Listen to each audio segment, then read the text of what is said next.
So my name is Alyssa, and I'm the teen librarian for Cranston Public Library, and I'm here today for Teen Book Chats.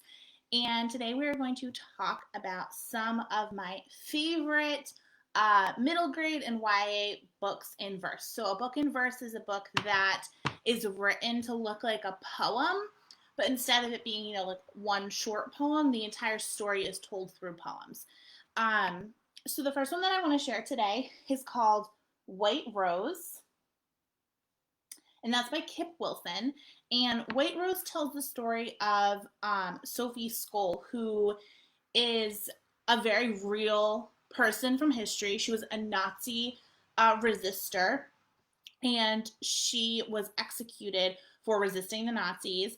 And her story is absolutely incredible. There's a lot of really great nonfiction written about her. But with this author, Kip Wilson, she took her story and she sort of put it into like a more narrative form. So it reads like any sort of like storybook or novel would read, but it's about her, about Sophie's life. So this is a very emotional read. She died fighting for what she believed in, fighting against the Nazis. And that's not a spoiler. She's a real person. You can read about her, and you find out like very early on. So even if like you knew nothing about Sophie going into it, Kip tells you that she is going to be executed. But the poetry that it is written in is really beautiful. It's a very readable book. I feel like I flew through it. It's just so well written, so well done. I really loved it. That was White Rose by Kip Wilson. It's got a beautiful cover. And I just think anytime, you can tell a story about people standing up for what they believe in, really awesome. All right, the next book that I want to book talk, again, all of these are in verse, so I don't want you to be surprised when you open them up, is Ordinary Hazards. And the glare is kind of tough to see, but this is also a very beautiful cover by Nikki Grimes. Nikki Grimes is an author, and Ordinary Hazards is her memoir. So a memoir is when someone is writing about their own life, usually, a specific time period of their life. So Nikki Grimes wrote about her childhood and her young adulthood, and she had a really, really tough life and tough time growing up. She is an African-American woman. She dealt with a lot of racism. She dealt with a lot of poverty, generational poverty. And she talks a lot about what it's like to feel like you don't have a voice and feel very disenfranchised. And that spoiler, this book made me really cry. Definitely a book for high schoolers. There's some really heavy stuff in there. But it's so beautifully written. She's an incredible poet. And just having this collection of poems that each individual poem could stand on its own and be absolutely beautiful. But then as a collection that sort of tells the entire story of her life, it is just an absolutely amazing book. Highly recommend it. Like I said, some really, really tough parts to read in it, but also ultimately this incredible story of hope. And I really love this one. So this one is Ordinary Hazards by Nikki Grimes. And this is on the Rhode Island Teen Book Award list for this year. So if you're a Rhode Island teen in grades 9 to 12, definitely check it out because it might be the one you vote for. All right, the next book in verse I have is Redwood and Ponytail.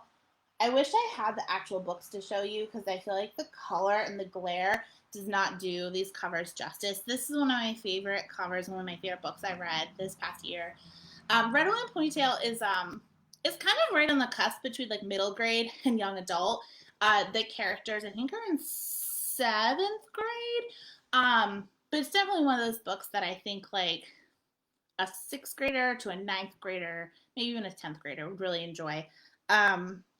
Kay Holt, she's kind of known for writing really incredible books in verse. And Redwood and Ponytail is about two girls.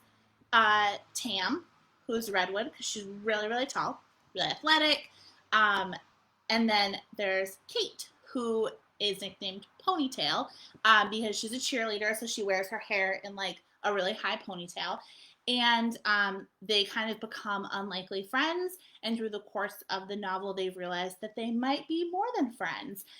So it's about them sort of discovering things about themselves, building this really beautiful friendship relationship with each other, and then also sort of trying to navigate what it's like to uh, be in different social groups. So, Tam's very athletic. She hangs out, with one type of kids in her school, and then Kate's on the cheerleading squad. So she has this whole other friend group, and there's not a lot of crossover between them. So this book just has a ton of awesome stuff in it.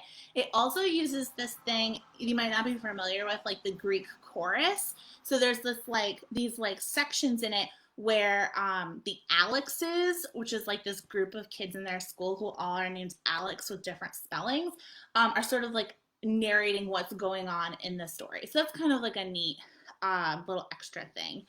And that was Redwood and Ponytail by K.A. Holt.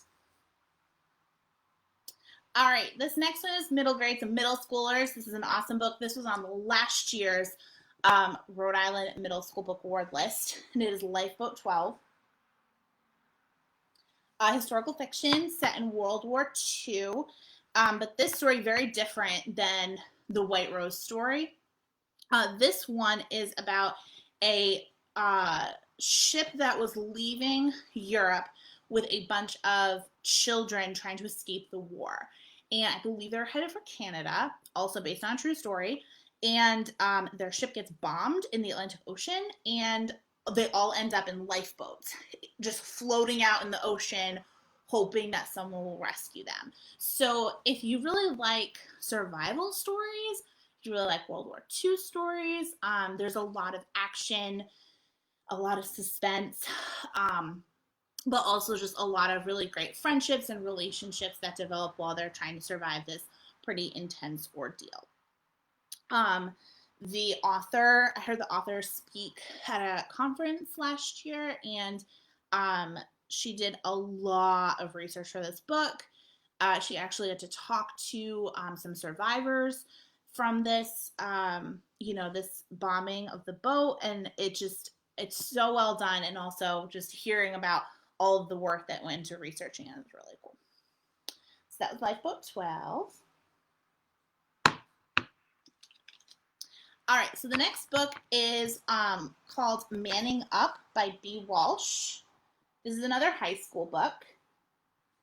And Manning Up is about a high schooler named Jack who's on the football team, and he is a perfectionist. So he really just he wants everything to go exactly how he wants it to go. He wants to be the best athlete, the best student, the best son, the best friend, best boyfriend, and he starts to sort of feel a lot of that pressure that he's put on himself. And because he wants to be a really, really top-notch athlete, he ends up getting involved in steroid use, and it kind of goes downhill from there.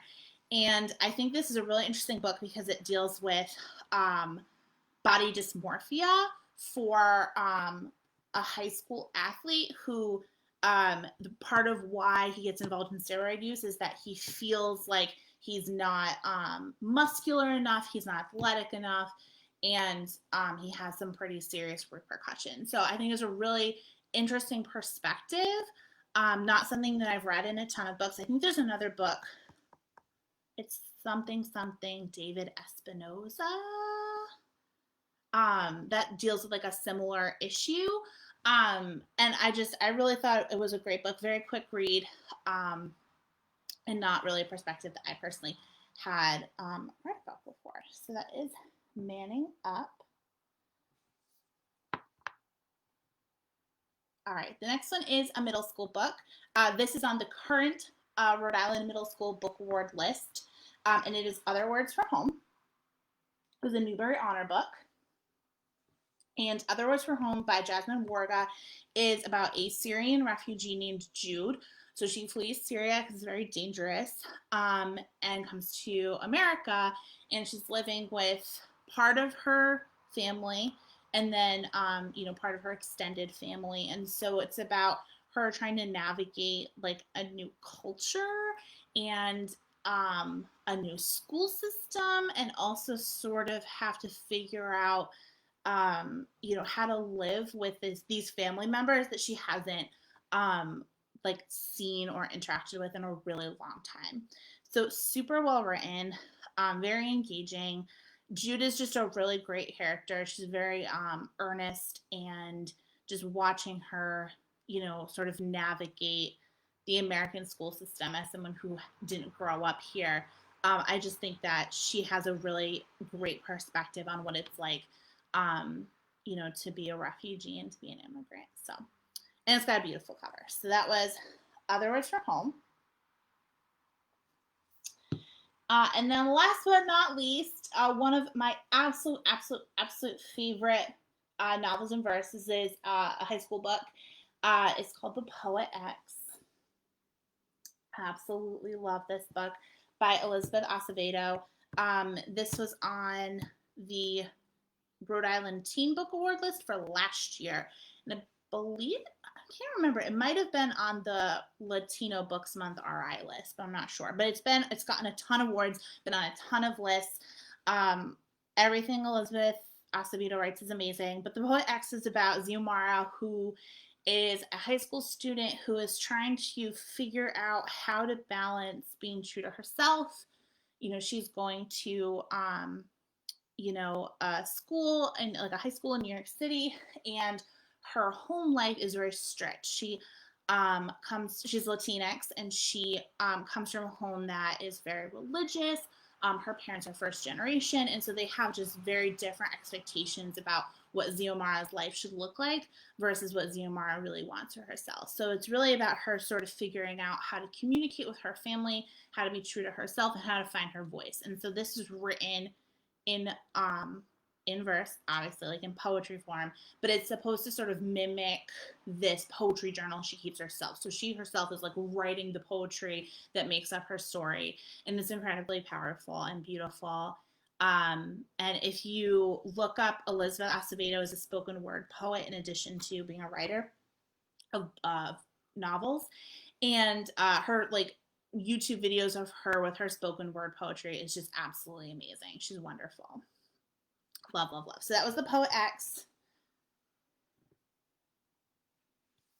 And that was my last book for today. So thank you so much for joining me. Hopefully you found something new to add to your to be read list, your TBR. And I hope you have a wonderful day and enjoy some of the sunshine.